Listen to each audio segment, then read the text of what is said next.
Nervous system. The nervous system മലയാളത്തിൽ പറയുന്ന നാഡീവ്യൂഹം എന്ന് പറയും. The nervous system consist of A series of fused segmentally arranged ganglia joined by paired longitudinal connectives on the ventral side. ഇപ്പം nervous system എന്ന് പറയുന്നത് രണ്ട് ലോഞ്ചിറ്റ്യൂഡിനലായി കാണുന്ന നീളത്തിലാണ് nervous system കിടക്കുന്നത്. അതിൽ രണ്ട് ലാഡർ ലൈക്ക് നെർവസ് സിസ്റ്റം എന്നാണ് പറയാറുള്ളത്. ഈ ലോഞ്ചിറ്റ്യൂഡിനൽ നെർവസ് സിസ്റ്റത്തിനെ കണക്ട് ചെയ്യുന്ന ലാഡർ പോലെ, ഏണി പോലെ കണക്ട് ചെയ്യുന്ന പേഡ് ലാറ്ററൽ കണക്റ്റീവ്സ് ഉണ്ട്. അപ്പോൾ അടിഭാഗത്ത് വെൻട്രൽ സൈഡിലാണ് ഈ നെർവസ് സിസ്റ്റം കാണുക. ബോഡിയുടെ വെൻട്രൽ സൈഡിൽ അടിഭാഗത്ത് രണ്ട് നെർവസ് സിസ്റ്റംസ് ഉണ്ട്. ഒന്ന് ലെഫ്റ്റിലും ഒന്ന് റൈറ്റിലും. ഏണി പോലെയാണ് ഈ രണ്ട് നെർവസ് സിസ്റ്റത്തിനെയും കണക്ട് ചെയ്യുന്ന കണക്റ്റീവ്സ് ഉണ്ട്. ഓക്കെ, അപ്പോൾ ഈ രണ്ട് നീളത്തിൽ കാണുന്ന ലോഞ്ചിറ്റ്യൂഡിനൽ കാണുന്ന രണ്ട് നെർവസ് സിസ്റ്റംസ് എങ്ങനെയാണെന്ന് വെച്ചാൽ ഓരോ നെർവസ് സിസ്റ്റവും ഗാംഗ്ലിയാണ്. ഗാംഗ്ലിയ എന്ന് പറഞ്ഞാൽ ഞാൻ പറഞ്ഞ ഒരു കോംപ്ലെക്സ് സെറ്റ് ഓഫ് ന്യൂറോൺസ് ആണ്, ഒരു ഗ്രൂപ്പ് ഓഫ് ന്യൂറോൺസ് ആണ്. നെർവ് സെൽസ് കട്ട പിടിച്ച് കിടക്കുന്നതിന് നമ്മൾ ഗാംഗ്ലിയ എന്ന് പറയുക. അപ്പോൾ ഈ ഗാംഗ്ലിയ സെഗ്മെൻ്റായിട്ട് ഓരോ സെഗ്മെൻറ്റിലും വരിയായി അറേഞ്ച് ചെയ്തിരിക്കണം. അതുകൊണ്ടാണ് നമുക്ക് നീളത്തിൽ ഉള്ള മാതിരി തോന്നുന്നത്. മനസ്സിലായോ? അപ്പോൾ ഓരോ സെഗ്മെൻറ്റിലും ഗാംഗ്ലിയ ഉണ്ട്. അപ്പോൾ ഒരു സെഗ്മെൻറ്റിൽ ലെഫ്റ്റിലും ഉണ്ട്, റൈറ്റിലും ഉണ്ട്. അപ്പോൾ ശരിക്കും പറഞ്ഞാൽ ഒരു സെഗ്മെൻറ്റിൽ രണ്ട് ഗാംഗ്ലിയ ഉണ്ട്. അതേപോലെ എല്ലാ സെഗ്മെൻറ്റ്സിലും രണ്ട് ഗാംഗ്ലിയ വീതം ഉണ്ട്. അപ്പോൾ ഈ ഗാംഗ്ലിയ തമ്മിലാണ് നെർവ്സ് വെച്ചിട്ട് കണക്റ്റീവ് ചെയ്തിരിക്കുന്നത്. അതുകൊണ്ട് ആ നെർവ്സിനെ പറയും കണക്റ്റീവ്സ്. ഓക്കെ, അപ്പോൾ ഈ ഗാംഗ്ലിയ തമ്മിൽ ലോഞ്ചിറ്റ്യൂഡിനൽ കണക്ഷനും ഉണ്ട്, ലാറ്ററൽ കണക്ഷനും ഉണ്ട്.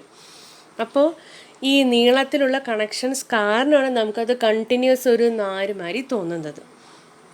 അപ്പോൾ ലോഞ്ചിറ്റ്യൂഡിനൽ കണക്റ്റീവ്സും ഉണ്ട്, ലാറ്ററൽ കണക്റ്റീവ്സും ഉണ്ട്. വെൻട്രൽ സൈഡിനാണ് നെർവസ് സിസ്റ്റം കാണുക. അപ്പോൾ സാധാരണ പറയുന്നത് ഇതൊന്നും ഇതുവരെയും ചോദിച്ചിട്ടില്ല. സാധാരണ കോക്രോച്ചിൻ്റെ നെർവസ് സിസ്റ്റത്തിനെ പറയുന്നത് ലാഡർ ലൈക്ക് നെർവസ് സിസ്റ്റം എന്ന് പറയുന്നത്, ഏണി പോലത്തെ നെർവസ് സിസ്റ്റം. ഇനി നമുക്ക് നോക്കാം. തൊറാക്സിൽ നമ്മൾ പറഞ്ഞു ആകെ 3 സെഗ്മെൻറ്റേ ഉള്ളൂ, മീസോ മെറ്റ എന്ന് പറഞ്ഞിട്ട്. അപ്പോൾ ഈ തൊറാക്സിൽ 3 സെഗ്മെൻറ്റ്സ് ഉള്ള കാരണമാണ് പ്രോതൊറാസിക്, മീസോതൊറാസിക്, മെറ്റാതൊറാസിക്. അപ്പോൾ ഈ തൊറാക്സിൽ ആകെ 3 സെഗ്മെൻറ്റ്സേ ഉള്ളൂ. അപ്പോൾ ഈ 3 സെഗ്മെൻറ്റ്സിലും 3 സെറ്റ് ഗാംഗ്ലിയ ഉള്ളൂ, ഒന്ന് ലെഫ്റ്റിലും ഒന്ന് റൈറ്റിലും. ഇനി അതേപോലെ അബ്ഡോമിനൽ സെഗ്മെൻറ്റ്സ് ശരിക്കും പറഞ്ഞാൽ മെയിൽസിൽ കൂടുതലും ഫീമെയിൽസിൽ കുറവും. മെയിൽസിന് 10, ഫീമെയിൽസിന് 9 തന്നെ കാണുള്ളൂ, പറഞ്ഞു ഷോർട്ടാണ് അല്ലേ. അബ്ഡോമിനൽ സെഗ്മെൻറ്റ്സിൽ 6 മാത്രമാണ് ഗാംഗ്ലിയ കാണുന്നത്. ഓക്കെ, അപ്പോൾ തൊറാസിക് സെഗ്മെൻറ്റ്സിൽ 3 അബ്ഡോമിനൽ സെഗ്മെൻറ്റ്സിൽ 6 സെഗ്മെൻറ്റിൽ മാത്രമാണ് ഗാംഗ്ലിയ കാണുക. ഇനി the nervous system of cockroach is spread through out the body. നമുക്കറിയാം, സെൻസ് ചെയ്യണമെങ്കിൽ nervous system whole body spread out ചെയ്തേ പറ്റൂ, എന്നാലേ സെൻസസ് റിസീവ് ചെയ്യാൻ പറ്റുള്ളൂ. The head holds a bit of a nervous system while the rest is situated along the ventral അല്ലെങ്കിൽ belly side അല്ലെങ്കിൽ part of the body. മനസ്സിലായോ? ഇപ്പം nervous system whole ബോഡിയിൽ സ്പ്രെഡ് ചെയ്തിട്ടുണ്ട് നമുക്കറിയാം, ഇറ്റ്സ് നാച്ചുറൽ. ഹെഡിൽ നെർവസ് സിസ്റ്റത്തിൻ്റെ ചെറിയൊരു തുണ്ട് മാത്രമാണുള്ളത്. ബാക്കി 95% എവിടെയാണ് കിടക്കുന്നത്? വെൻട്രൽ സൈഡിലാണ്, ബോഡിയുടെ അടിഭാഗത്താണ്, വയറിൻ്റെ ഭാഗത്ത് അല്ലേ. തൊറാക്സിലും അബ്ഡമനിലാണ് majority part of the nervous system കാണുന്നത്. ഹെഡിൽ വെറും കുറച്ച് മാത്രമേ ഉള്ളൂ. അപ്പോൾ ക്വസ്റ്റ്യൻ ചോദിക്കാറുള്ള ഇതാണ് ക്വസ്റ്റ്യൻ പേപ്പറിൽ. ദാറ്റ് ഈസ്, കോക്രോച്ചിൻ്റെ ഹെഡ് മുറിഞ്ഞു പോയാൽ ഏകദേശം ഒരാഴ്ചയോളം ജീവിച്ചിരിക്കും. എന്തുകൊണ്ട്? If the head of a cockroach is cut off, it will still live for as long as 1 week. Why? അപ്പോൾ അതിൻ്റെ ആൻസർ എഴുതേണ്ടത്, ഇൻ ദ ഹെഡ് റീജിയൻ, തലഭാഗത്ത്, the brain is represented by supra oesophageal ganglion. തലച്ചോറ് എന്ന് പറയുന്നത്, കോക്രോച്ചിൻ്റെ തലച്ചോറ് എന്ന് പറയുന്നത് സൂപ്രാ ഈസോഫാജിയൽ ഗാംഗ്ലിയൻ ആണ്. ഓക്കെ, സൂപ്രാ ഈസോഫേജിയൽ ഗാംഗ്ലിയൻ എന്ന് വെച്ചാൽ എന്താണെന്ന് മനസ്സിലായിട്ടുണ്ടാവും. സൂപ്ര എന്ന് പറഞ്ഞാൽ എന്താ, ഏറ്റവും മുകൾ ഭാഗത്ത് ടോപ്പിലായിട്ട്. ഈസോഫാജിയൽ എന്ന് പറഞ്ഞാൽ എന്താ, ഈസോഫേഗസിൻ്റെ ഭാഗത്ത് കാണുന്ന ഗാംഗ്ലിയൻ. മനസ്സിലായോ? അപ്പോൾ ഈസോഫാഗസിൻ്റെ മുകളിലായി കാണുന്ന ഗാംഗ്ലിയൻ ആണ് supra oesophageal ganglion, which supplies nerves to antennae and compound eyes. അപ്പോൾ ഈ തലച്ചോറിൽ നിന്നാണ് എവിടേക്കൊക്കെ നെർവ്സ് പോണു? ആന്റനയിലേക്കും നെർവ്സ് പോകുന്നുണ്ട്, കോമ്പൗണ്ട് ഐസിലേക്കും നെർവ്സ് പോകുന്നുണ്ട്. അപ്പോൾ ഹെഡിൽ ഞാൻ പറഞ്ഞ ബിറ്റ് ഓഫ് നെർവസ് സിസ്റ്റം, അതുകൊണ്ടാണ് ബ്രെയിന് പോയാലും ഒരാഴ്ചയോളം ജീവനോടെ ഇരിക്കും എന്ന് പറയുന്നത്. അപ്പോൾ in the head region the brain is represented by the supra oesophageal ganglion. It supplies nerves to antennae and compound eyes. അപ്പോൾ ഇതാണ് ആൻസർ എഴുതേണ്ടത്. ഈ ചോദ്യമാണ് ചോദിക്കാറുള്ളത്. ഓക്കെ, 1 മാർക്ക് ക്വസ്റ്റ്യൻ ആണ്. ഇനി നെക്സ്റ്റ് സെൻസ് ഓർഗൻസ്. ഇത് 2 മാർക്സ് ക്വസ്റ്റ്യൻ ആണ്. അതായത് കോക്രോച്ചിൽ കാണുന്ന സെൻസ് ഓർഗൻസ് ഏതെല്ലാം? The sense organs are antennae, eyes, maxillary palps, labial palps, anal cerci. അപ്പോൾ ഏതൊക്കെയാണ്? ആന്റനെ, കൊമ്പ് പോലെ കാണുന്ന സ്ട്രക്ചേഴ്സ്. ഐസ് കോമ്പൗണ്ട് ഐസ് ഉണ്ട്, ഓസല്ല ഉണ്ട്, സിമ്പിൾ ഐസും ഉണ്ട്. മാക്സിലറി പാൽപ്സ് എന്ന് വെച്ചാൽ മൗത്ത് പാർട്സിൽ കാണുന്ന മാക്സിലയിൽ വരുന്ന ചെറിയ സ്ട്രക്ചേഴ്സ്, അതാണ് മാക്സിലറി പാൽപ്സ്. ലേബിയൽ പാൽപ്സ്, ലേബിയം എന്ന ലോവർ ലിപ്പിൽ കാണുന്ന ചെറിയ സ്ട്രക്ചേഴ്സ് ഉണ്ട്, അതാണ് ലേബിയൽ പാൽപ്സ്. ഏനൽ സർക്കായ് എന്ന് പറഞ്ഞാൽ വീണ്ടും നോൺ ഫിലമെൻറ്റസ് ലെങ്തിയ സ്ട്രക്ചേഴ്സ്, സെഗ്മെൻറ്റ്സ് ഒന്നും ഇല്ലാത്ത സ്ട്രക്ചേഴ്സ് നമ്മൾ പഠിച്ചിട്ടുണ്ടായിരുന്നു. അബ്ഡോമിനൽ സെഗ്മെൻറ്റിൻ്റെ ലാസ്റ്റ് സെഗ്മെൻറ്റിൽ കാണുന്ന സ്ട്രക്ചർ. അപ്പോൾ സെൻസ് ഓർഗൻസ് ഏതൊക്കെയാണ്? Antennae, eyes, maxillary palps, labial palps, anal cerci. Mark ചെയ്ത് 2 മാർക്കിൻ്റെ ചോദ്യമാണ്. The compound eyes are situated at the dorsal surface of. Dorsal എന്ന് പറഞ്ഞാൽ എന്താ? തലയുടെ മുകൾ ഭാഗത്തായിട്ട് കാണാം അല്ലേ? എന്തായാലും തീർച്ചയായിട്ടും എല്ലാവരുടെയും കാണാം. അപ്പോൾ തീർച്ചയായിട്ടും തലയുടെ മുകൾ ഭാഗത്ത് തന്നെയാണ് കോമ്പൗണ്ട് ഐസ് കാണുക. അപ്പോൾ the compound eyes are situated at the dorsal surface of the head. Sense organs antennae, eyes, maxillary palps, labial palps, anal cerci. Mark ചെയ്യരുത്. ഇനി കോമ്പൗണ്ട് ഐസ്, ഇത് വീണ്ടും 3 മാർക്കിൻ്റെ ചോദ്യം ചോദിക്കാറുണ്ട്. The compound ice consist of 2000 hexagonal ommatidia, singular ommatidium. With the help of several ommatidia, a cockroach can receive several images of an object. അപ്പോൾ compound ice എന്ന് പറയുന്നത് ഓരോ കണ്ണിലും, ഓരോ കോമ്പൗണ്ടായാലും 2000 ഒമറ്റീഡിയാണ് ഉള്ളത്. ഓരോ കോമ്പൗണ്ടായാലും 2000 ഒമറ്റീഡിയ ആണ് ഉള്ളത്. ഒമറ്റീഡിയ പറയുന്നതാണ് സിമ്പിൾ ഐസ്. ഒമറ്റീഡിയ ഷേപ്പ് എന്ന് പറയുന്നത് ഹെക്സഗണലാണ്. ഹെക്സഗണിൻ്റെ ഷേപ്പിലാണ്, 6 കോർണേഴ്സ് ഉള്ളൊരു ഷേപ്പാണ്. ഈ ഒമറ്റീഡിയയുടെ സഹായത്തോടു കൂടിയിട്ടാണ് ഒരു കോക്രോച്ചിന് ഒരു ഒബ്ജക്റ്റിൻ്റെ ധാരാളം ഇമേജസ് കിട്ടും. അതും എങ്ങനത്തെ ഇമേജസ് എന്നറിയോ? പല ആംഗിൾസ് നിന്നുള്ള ഇമേജസ്. ഓക്കെ, അപ്പോൾ പല ആംഗിൾസിൽ നിന്നുള്ള ഇമേജസ് ഒരു കോക്രോച്ചിന് കിട്ടും. അപ്പോൾ ഒരു കോമ്പൗണ്ടായിന് 2000 ഹെക്സഗണൽ ഒമറ്റീഡിയ ഉണ്ട്. ഒമറ്റീഡിയ പറയുന്നത് സിമ്പിൾ ഐസ് ആണ്. ഒരു കോക്രോച്ചിന് ഈ സിമ്പിൾ ഐസിൻ്റെ സഹായം അല്ലെങ്കിൽ ഒമറ്റീഡിയയുടെ സഹായത്തോട് കൂടിയിട്ടാണ് ഒരു ഒബ്ജക്റ്റിൻ്റെ സെവറൽ ഇമേജസ്, പല ഇമേജസും പല ആംഗിൾസിൽ നിന്നും കിട്ടുന്നത്. ഈ ഒരു ടൈപ്പ് ഓഫ് വിഷൻ, കാഴ്ചയെ പറയുന്നതാണ് മൊസൈക് വിഷൻ. ശരിക്കും പറഞ്ഞാൽ കറവറന്നാണ് കാണുന്നത്. അപ്പോൾ മൊസൈക് വിഷൻ അല്ലെങ്കിൽ ഈ ഒരു കാഴ്ചയെ പറയുന്ന പേരാണ് മൊസൈക് വിഷൻ. അപ്പോൾ സെൻസിറ്റിവിറ്റി, അതിന് വേഗം സെൻസ് ചെയ്യാൻ പറ്റും. ഒരു സാധനം ഉണ്ട് എന്നുള്ളത് സെൻസ് ചെയ്യാൻ പറ്റും, പക്ഷെ ക്ലാരിറ്റി ഉണ്ടാവില്ല. അതുകൊണ്ടാണ് ലെസ് റെസല്യൂഷൻ എന്ന് പറയുന്നത്.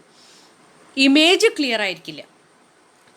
റെസല്യൂഷൻ കുറവാണ്, പക്ഷെ സെൻസിറ്റിവിറ്റി കൂടുതലാണ്. പ്രത്യേകിച്ച് നൈറ്റ് വിഷനാണുള്ളത്. അതുകൊണ്ട് പറയുന്നത് നൊക്ടേണൽ വിഷൻ, അതായത് രാത്രിയിലാണ് ഇരുട്ടാവുമ്പോഴാണ് കാഴ്ച കൂടുന്നത്. അതുകൊണ്ട് അങ്ങനത്തെ കാഴ്ചയെ പറയും നൊക്ടേണൽ വിഷൻ. അപ്പം 3-4 ടേംസ് നമ്മൾ പഠിച്ചു. Compound eye, ommatidia, mosaic vision, nocturnal vision. അപ്പം ഇതെന്തൊക്കെയാണെന്ന് ഓർമ്മ വേണം. മൊസൈക്ക് വിഷൻ സെൻസിറ്റിവിറ്റി കൂടുതലും റെസല്യൂഷൻ കുറവും ക്ലാരിറ്റി കുറവ് എന്നർത്ഥം. പക്ഷേ ഇമേജ് അല്ലെങ്കിൽ ഒരു സാധനം ഉണ്ട് എന്നുള്ളത് സെൻസ് ചെയ്യാൻ പറ്റും. നൊക്ടേണൽ വിഷൻ എന്ന് പറഞ്ഞാൽ രാത്രിയുള്ള കാഴ്ച. ഒമെറ്റീഡിയം എന്ന് പറഞ്ഞാൽ സിമ്പിൾ ഐ, ഹെക്സഗണൽ ഷേപ്പാണ്. ഒരു ഒബ്ജക്റ്റിൻ്റെ പല ആംഗിൾസിൽ നിന്നും പല ഇമേജസും റിസീവ് ചെയ്യാൻ പറ്റും. ഇനി അടുത്തതാണ് റീപ്രൊഡക്റ്റീവ് സിസ്റ്റം. പ്രത്യുൽപാദന വ്യൂഹം ഡയീഷ്യസ് ആണ്. ഡയീഷ്യസ് എന്ന് പറഞ്ഞാൽ മെയിലും ഫീമെയിലും നമുക്ക് വെവ്വേറെ തിരിച്ചറിയാൻ പറ്റും. നമ്മൾ മെയിൽ ആൻഡ് ഫീമെയിൽസിനെ ഡിഫറൻസ് ചെയ്ത് നമ്മൾ 3 മാർക്കിൻ്റെ ചോദ്യം ഓൾറെഡി ഡിസ്കസ് ചെയ്ത് കഴിഞ്ഞു. അപ്പോൾ സെക്ഷൽ ഡൈമോർഫിസം കാണിക്കുന്നു. ഇതിൻ്റെയും ഫ്ലോ ചാർട്ട്സ് ആണ് കൂടുതലായി ചോദിക്കാറുള്ളത്. The male reproductive organs are a pair of testis. വൃഷണങ്ങൾ 2 ഉണ്ട്. They lie one on each lateral side, അതായത് ബോഡിയുടെ 2 സൈഡിലായിട്ടാണ് കാണുക. ആബ്ഡമനിലാണ്, അടിവയറിലാണ് കാണുക. 4 മുതൽ 6 വരെയുള്ള അബ്ഡോമിനൽ സെഗ്മെൻറ്റ്സിലാണ് കാണുക. അപ്പോൾ ലൊക്കേഷൻ എന്ന് പറയുന്നത് 4 to 6, 4 മുതൽ 4, 5, 6 അബ്ഡോമിനൽ സെഗ്മെൻറ്റ്സിലാണ് മെയിൽ റീപ്രൊഡക്റ്റീവ് ഓർഗൻസ് കാണുക. ഇനി അതിൻ്റെ flow chart. From each testis arises a thin tube called vas deferens. അപ്പോൾ ടെസ്റ്റിസിൽ നിന്ന് വാസ് ഡിഫറൻസിലേക്ക് പോകുന്നു. വാസ് ഡിഫറൻസിനെ മലയാളത്തിൽ പറയും ബീജവാഹിനി. It opens into ejaculatory duct. Ejaculatory ഡക്റ്റിലേക്ക് ഓപ്പൺ ചെയ്യുന്നു. നമ്മളിത് ഓൾറെഡി മെൻഷൻ്റെ നമ്മൾ +2 പഠിച്ചു കഴിഞ്ഞു. അപ്പോൾ നിങ്ങൾക്ക് ഇനി സിമ്പിളായിരിക്കും. എഗെയിൻ അവിടുന്ന് സെമിനൽ വെസിക്കലിലേക്ക് പോകുന്നു. സെമിനൽ വെസിക്കലിനെ മലയാളത്തിൽ പറയുന്നത് പൂംബീജാശയം. എഗെയിൻ ഫ്രം സെമിനൽ വെസിക്കലിലേക്ക് പോകുന്നു. മെയിൽ ഗോണോപോർ ഓപ്പണിംഗ് ആണ്. പുറത്തേക്ക് സെമനെ ഡെപ്പോസിറ്റ് ചെയ്യുന്ന അല്ലെങ്കിൽ പുറത്തേക്ക് സെമൻ റിലീസ് ചെയ്യുന്ന ഒരു ഓപ്പണിംഗ് ആണ് മെയിൽ ഗോണോപോർ. അപ്പോൾ ഫ്ലോ ചാർട്ട് നോക്കുക. സ്പേംസ് പോകുന്ന വഴി അല്ലെങ്കിൽ സ്പേംസിൻ്റെ പാസേജ് ട്രാക്റ്റ് ഓർക്കുക. Testis, vas deferens, ejaculatory duct, seminal vesicle, male gonopore. ഞാൻ താഴെ പേന കൊണ്ട് എഴുതിയ ഫ്ലോ ചാർട്ട് ഉണ്ട്, അത് ഒന്ന് നോട്ട് ചെയ്യുക. Testis, vas deferens, ejaculatory duct, seminal vesicle, gonopore. അപ്പോൾ ഇതാണ് മെയിനായിട്ടും 1 മാർക്കിൻ്റെ ചോദിക്കാറുണ്ട്. ഇനി അടുത്ത സ്ലൈഡിലേക്ക് പോവാം.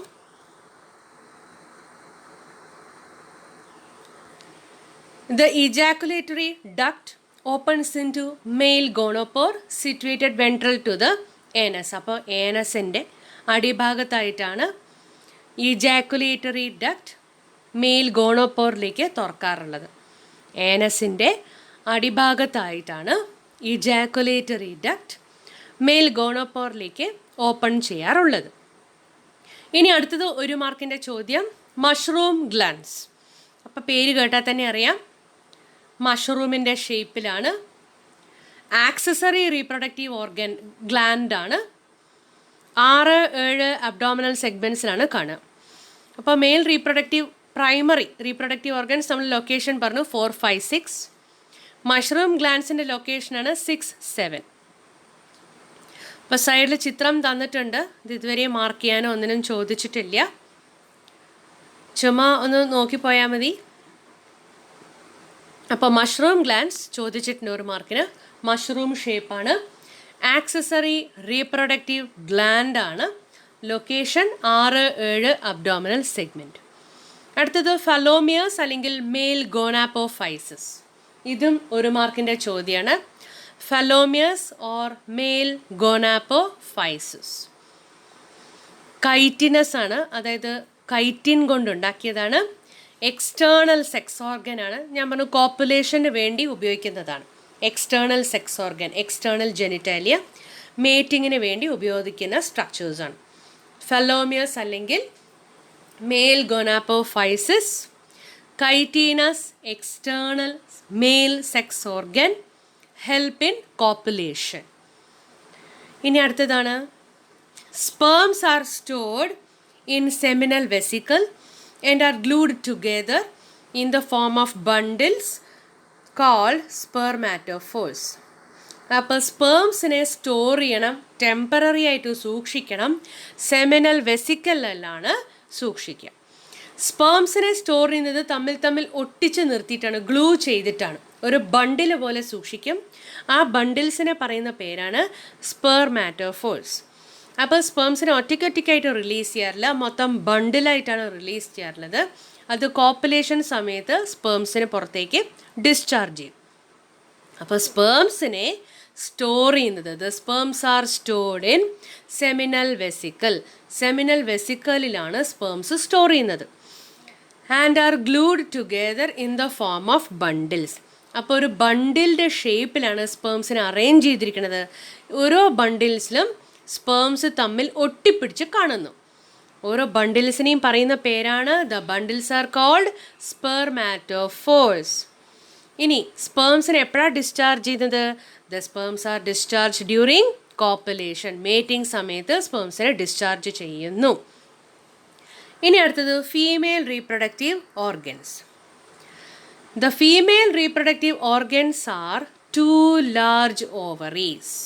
അണ്ഡാശയങ്ങൾ, 2 ലാർജ് ഓവറീസ് ഉണ്ട്. സൈഡിൽ ചിത്രം കൊടുത്തിട്ടുണ്ട്, ഒന്ന് ചുമ്മാ നോക്കി പോയാൽ മതി. ഇതുവരെ മാർക്ക് ചെയ്യാൻ ലേബൽ ചെയ്യാൻ ചോദിച്ചിട്ടില്ല. 2 ലാർജ് ഓവറീസ് ഉണ്ട്. ഓവറീസിൻ്റെ പൊസിഷൻ എന്ന് പറയുന്നത് ബോഡിയുടെ 2 സൈഡിലാണ്. 2 മുതൽ 6 അബ്ഡോമിനൽ സെഗ്മെൻറ്റ്സിൽ കാണുന്നു. ഇനി ഓവറി എന്ന് പറയുന്നത് നമ്മുടെ പോലെ ഒരൊറ്റ ഓർഗൻ അല്ല. Ovarian 8 ovarian tubules, 8 ovarian tubules അല്ലെങ്കിൽ ഒവേറിയോൾസ്, അതാണ് ഒരു ഓവറി ഫോം ചെയ്യുന്നത്. ആ ചിത്രം നോക്കിയാൽ തന്നെ അറിയാം, മനസ്സിലായി. അപ്പോൾ ഫീമെയിൽ റീപ്രൊഡക്റ്റീവ് ഓർഗൻ എന്ന് പറയുന്നത് ഓവറിയാണ്. ഓവറി ബോഡിയുടെ 2 സൈഡിലായിട്ട് കാണുന്നു. വെൻട്രലാണ് പൊസിഷൻ. 2 to 6 അബ്ഡോമിനൽ സെഗ്മെൻറ്റ്സിലാണ് പൊസിഷൻ. ഒരു ഓവറി എന്ന് പറയുന്നത് ഒരു ഒറ്റ ഓർഗൻ അല്ല, പകരം ഒരു ഗ്രൂപ്പാണ്. 8 ഒവേറിയൻ ട്യൂബ്യൂൾസ് അല്ലെങ്കിൽ ഒവേറിയോൾസിൻ്റെ ഒരു ഗ്രൂപ്പാണ് ഒരു ഓവറി. ഓരോ ട്യൂബിലും ഓവ അല്ലെങ്കിൽ അണ്ടങ്ങളുടെ ഒരു ചെയിനാണ് കാണുക. ഓരോ ഗ്രൂപ്പിലും അല്ലെങ്കിൽ ഓരോ ട്യൂബിലും ഓവ ഒരു ചെയിനായിട്ടാണ്. നിറയെ ഓവ കാണും, നിറയെ എഗ്ഗ് കാണും ഓരോ ട്യൂബിലും. Oviducts of each ovary unite into a single median duct. അപ്പോൾ ഒരു ഓവറിയിൽ 8 ഓവിഡക്റ്റ് അല്ലെങ്കിൽ ഒവേറിയൻ ട്യൂബ്യൂൾസ് അല്ലെങ്കിൽ ഒവേറിയോൾസ് കാണും എന്ന് പറഞ്ഞു. അപ്പോൾ ഓരോ ഓവറിയിൽ നിന്ന് ഓവിഡക്റ്റ് വരും. ഈ ഓരോ ഓവിഡക്റ്റും, അതായത് ഓരോ ഓവറിയിൽ നിന്ന് 2 ഓവിഡക്ട്സും യുണൈറ്റ് ചെയ്ത് ചേർന്ന് ഒരു സിംഗിൾ മീഡിയൻ ഓവിഡക്റ്റ് ഫോം ചെയ്യും. ആ ഓവിഡക്റ്റിനെ പറയുന്ന പേരാണ് മീഡിയൻ ഓവിഡക്റ്റ്. സിംഗിൾ മീഡിയൻ ഓവിഡക്റ്റിനെ പറയുന്ന പേരാണ് വജൈന, യോനി. ഈ വജൈന പിന്നീട് ഓപ്പൺ ചെയ്യുന്നത് ജെനിറ്റൽ ചേംബറിലേക്കാണ്. വജൈന പിന്നീട് ഓപ്പൺ ചെയ്യുന്നത് ജെനിറ്റൽ ചേംബറിലേക്കാണ്. A pair of spermatheca is present in the 6th segment. 6ാമത്തെ സെഗ്മെൻറ്റിൽ സ്പെർമാതീക്ക, ഒരു ജോഡി സ്പെർമാതീക്ക ഉണ്ട്. It opens into the genital chamber. അതും തുറക്കണത് ജെനിറ്റൽ ചേംബറിലേക്കാണ്. അപ്പോൾ അതിൻ്റെ ഫ്ലോ ചാർട്ട് ഞാൻ താഴെ പേന കൊണ്ട് എഴുതിയിട്ടുണ്ട്, നോക്കുക. Ovaries, oviduct, single median oviduct called vagina, genital chamber. Then spermatheca also opens to the genital chamber. അപ്പോൾ ഓവറി എന്ന് പറയുന്നത് 8 ഒവേറിയൻ ട്യൂബ്യൂൾസ് കൊണ്ട് ഫോം ചെയ്യുന്നു. ഓരോ ഓവറിയിൽ നിന്ന് ഒരു ഓവിഡക്റ്റ് വരുന്നു. 2 ഓവിഡക്ട്സും തമ്മിൽ ചേർന്ന് ഒരു വജൈന ഫോം ചെയ്യുന്നു. വജൈന പിന്നീട് പുറത്തേക്ക് ജെനിറ്റൽ ചേംബറിലേക്ക് ഓപ്പൺ ചെയ്യുന്നു. അതേ ജെനിറ്റൽ ചേംബറിലേക്ക് ഒരു ജോഡി സ്പെർമാതീക്ക ഓപ്പൺ ചെയ്യുന്നു. ഇനി fertilisation and development. The sperms are transferred through spermatophores. അപ്പോൾ സ്പെർമാറ്റോഫോഴ്സ് ഞാൻ പറഞ്ഞു ബണ്ടിൽ ഓഫ് സ്പേംസ് ആണ്. ഇപ്പോൾ സ്പെർമാറ്റോഫോഴ്സ് രൂപത്തിലാണ് സ്പേംസ് ട്രാൻസ്ഫർ ചെയ്യപ്പെടുന്നത്. ആൻഡ് ഫെർട്ടിലൈസ്ഡ് എഗ്സ്, അതായത് സ്പെർമും എഗ്ഗും ചേർന്ന് ഫെർട്ടിലൈസ് ചെയ്ത് സൈഗോട്ട് ആവുന്നത്. ഈ സൈഗോട്ട് എന്നിട്ട് ഓരോ ക്യാപ്സ്യൂൾസിലാണ് എൻകേസ് ചെയ്തിരിക്കുന്നത്. ആ എൻകേസ് എന്ന് പറഞ്ഞാൽ ഒരു ക്യാപ്സ്യൂളിലാണ് സൂക്ഷിക്കുന്നത്. ആ ക്യാപ്സ്യൂളിനെ പറയുന്ന പേരാണ് ഊത്തീക്കെ. നമുക്ക് കണ്ടാൽ തന്നെ അറിയാം, ചില ഫീമെയിൽ കോക്രോച്ചസിൻ്റെ അടിഭാഗത്ത് കോഫി ബ്രൗൺ കളർ അല്ലെങ്കിൽ ബ്ലാക്ക് ഷേപ്പിൽ ഒരു ഗുളിക പോലത്തെ ഒരു ഷേപ്പിൽ കാണാം. അപ്പോൾ ഈ അലമാരയും ഈ ഇരുട്ടടഞ്ഞ അല്ലെങ്കിൽ ഉപയോഗിക്കാത്ത അലമാരയിലൊക്കെ കാണാം ഈ ബ്ലാക്ക് കളർ ക്യാപ്സ്യൂൾസ്. ഈ ക്യാപ്സ്യൂൾസിനെ പറയുന്ന പേരാണ് ootheca. Ootheca. Ootheca is a reddish, dark reddish to blackish brown capsule. അപ്പോൾ അതിൻ്റെ കളറ് പറയണപ്പോൾ പറഞ്ഞു they are dropped or glued. ഞാൻ ഇതും പറഞ്ഞു അല്ലേ, അതായത് അത് മെച്ചുവറായി വിരിയറായി കഴിഞ്ഞാൽ അതിനെ ഏതെങ്കിലും ഒരു ഭാഗത്ത്, അതായത് ഇരുട്ടായിട്ടുള്ളതും ഈർപ്പമുള്ളതും ചൂടുള്ള ഏതെങ്കിലും ഒരു കോർണർ, അതായത് നിറയെ ഫുഡ് സോഴ്സ് കിട്ടുന്ന ഒരു കോർണറിലാണ് ഈ ഊത്തീക്കി അവർ ഡെപ്പോസിറ്റ് ചെയ്ത് പോകും, ഗ്ലൂ ചെയ്തിട്ട് ഒട്ടിച്ചിട്ട് പോകും. അതായത് നല്ലോണം ഫുഡ് സോഴ്സ് കിട്ടുന്ന ഒരു ഭാഗത്ത്, ഇരുട്ടായിട്ടുള്ള സ്ഥലം, ഈർപ്പമുള്ള സ്ഥലം, ചൂടുള്ള സ്ഥലം, ഇങ്ങനത്തെ സ്ഥലങ്ങൾ നോക്കിയിട്ടാണ് അവർ ഡ്രോപ്പ് ചെയ്യും, ഗ്ലൂ ചെയ്തിട്ട് പോകും. ഇനി ഒരു ആവറേജിൽ ഫീമെയിൽസ് പ്രൊഡ്യൂസ് ചെയ്യാറുള്ളത് 9 മുതൽ 10 ഊത്തീക്കെ ഉണ്ടാവും. ഓരോ ഊത്തീക്കയിലും 14 to 16 മുട്ടകളുണ്ടാവും. ഒരു ഫീമെയിൽ 9 to 10 ഊത്തീക്കെ പ്രൊഡ്യൂസ് ചെയ്യുന്നു. ഓരോ ഊത്തീക്കയിലും 14 to 16 മുട്ടകളുണ്ടാവും, എഗ്സ് ഉണ്ടാവും. ഇനി ഇതൊന്നും ഊത്തീക്ക എന്താണെന്ന് ചോദിച്ചിട്ടുണ്ട്. ഇനി അടുത്തത് അഗെയിൻ 2 മാർക്കിൻ്റെ ചോദ്യമാണ്. Development is through nymphal stage. Again develop indirect ആണെന്നർത്ഥം. സ്റ്റേജസ് നിംഫൽ സ്റ്റേജ് വഴിയാണ്. നിംഫ്, അതായത് കോക്രോച്ചിന് നമ്മൾ വെള്ളപ്പാറ്റ എന്ന് പറയുന്ന സാധനമില്ലേ, അതിനെ പറയുന്നത് നിംഫ് എന്നാണ്. PH ഫ്. അപ്പോൾ നിംഫ്. അപ്പോൾ ഡെവലപ്മെൻറ്റ് നിംഫൽ സ്റ്റേജിലൂടെയാണ്. ഈ നിംഫൽ സ്റ്റേജസ് ഉള്ള ഡെവലപ്മെൻറ്റിനെ പറയുന്നതാണ് പോറോമെറ്റാബോലസ്. പോറോമെറ്റാബോലസ്. നിംഫൽ സ്റ്റേജസ് ഉള്ള ഡെവലപ്മെൻറ്റിനെ പറയുന്നതാണ് പോറോമെറ്റാബോലസ്. The development is through nymphal stage. So it is porometabolous. ഈ നിംസ് എന്ന് പറയുന്നത് അഡൽട്സിനെ പോലെ തന്നെ ഇരിക്കും കാണാൻ. ഏകദേശം 13 പ്രാവശ്യം രൂപമാറ്റത്തിന് ശേഷമാണ് അഡൽട്ട് ആവുന്നത്. 13 പ്രാവശ്യം മോൾട്ടിങ് ചെയ്യുന്ന പറയണം. മോൾട്ടിങ് എന്ന് പറഞ്ഞാൽ ശരിക്കും രൂപവും മാറും, പുറത്തെ സ്കിന്നും കളയും. അപ്പോൾ കഴിഞ്ഞ കൊല്ലം ഒരു കുട്ടി എനിക്ക് അത് മോൾട്ടിങ് ഫോട്ടോ എടുത്ത് കാണിച്ചു തന്നിട്ടുണ്ടായിരുന്നു. ആ കുട്ടി ലൈവായി എനിക്ക് സെൻഡ് ചെയ്തിട്ടുണ്ടായിരുന്നു, വീഡിയോ പ്ലസ് ഫോട്ടോ. അപ്പോൾ ദ നിംസ്, ഈ നിംഫ് വെള്ളപ്പാറ്റ എന്ന് പറയുന്നത് ഏകദേശം അഡൾട്ടിനെ പോലെ തന്നെ കാണാൻ. 13 പ്രാവശ്യം മോൾട്ടിങ് കഴിഞ്ഞിട്ടാണ് അഡൾട്ട് ആവുന്നത്. അപ്പോൾ നിംഫൽ ലാസ്റ്റ് നിംഫൽ സ്റ്റേജ്, അതായത് അഡൾട്ടിൻ്റെ തൊട്ട് മുന്നത്തെ സ്റ്റേജ്. അഡൾട്ടിന് മാത്രമേ വിങ്സ് ഉള്ളൂ എന്ന് നമുക്കറിയാം. പക്ഷേ നിംഫൽ സ്റ്റേജിന് വിങ് പാഡ്സ് ഉണ്ടാവും. ലാസ്റ്റ് നിംഫൽ സ്റ്റേജിൻ്റെ അടുത്തുള്ള സ്റ്റേജിൽ വിങ് പാഡ്സ് ഉണ്ട്. The next to last nymphal stage. അപ്പോൾ ലാസ്റ്റ് നിംഫൽ സ്റ്റേജിൻ്റെ അടുത്ത സ്റ്റേജ് കഴിഞ്ഞിട്ടാണ് അഡൾട്ട് ആവുക. അപ്പോൾ ലാസ്റ്റ് നിംഫൽ സ്റ്റേജ് കഴിഞ്ഞ് നെക്സ്റ്റ് സ്റ്റേജിലാണ് വിങ് പാഡ്സ് കാണുക. വിങ് പാഡ്സ് കാണുന്നത് അതിൻ്റെ നെക്സ്റ്റ് സ്റ്റേജിലാണ് അഡൾട്ടിന് വിങ്സ് കാണുക. അപ്പോൾ ലാസ്റ്റ് നിംഫൽ സ്റ്റേജ്, പിന്നെ നെക്സ്റ്റ് സ്റ്റേജിൽ വിങ് പാഡ്സ് കാണാം. അതിൻ്റെ അടുത്ത സ്റ്റേജിലാണ് അഡൾട്ടിനാണ് വിങ്സ് കാണുക. ഇനി അടുത്ത സ്ലൈഡിലേക്ക് പോവാം. ഇൻട്രാക്ഷൻ വിത്ത് മാൻകൈൻഡ്, അതായത് അതിൻ്റെ എക്കണോമിക് ഇമ്പോർട്ടൻസിനെ കുറിച്ചാണ് പറഞ്ഞത്. ഞാൻ ആദ്യമേ പറഞ്ഞിട്ടുണ്ടായിരുന്നു, ഹൗസ് ഹോൾഡ് പെസ്റ്റാണ്, വീട്ടിൽ കാണുന്ന പെസ്റ്റ്. എക്കണോമിക് ഇമ്പോർട്ടൻസ് ഒന്നുമില്ല, കാരണം ഡിസീസ് മാത്രമാണ് വരുത്തുന്നത്. ആഹാരത്തിനെ നശിപ്പിക്കുന്നു, കേടുവരുത്തുന്നു, ഫുഡ് പോയ്സണിങ് ഉണ്ടാക്കുന്നു, ബാക്ടീരിയൽ ഡിസീസസ് കൊണ്ട് നടക്കുന്ന പെസ്റ്റാണ്. അപ്പോൾ ചാപ്റ്റർ കഴിഞ്ഞു, ഞാൻ അതുകൊണ്ട് ഇത്തിരി ഡാറ്റ കൂടുതലെടുക്കും. എന്നാലും സാരമില്ല, സഹകരിക്കുക. എന്നാലേ നമുക്ക് ഇമ്പ്രൂവ്മെൻറ്റ് നല്ല മാർക്കോടുകൂടി പാസ്സാകാൻ പറ്റുള്ളൂ. Thank you.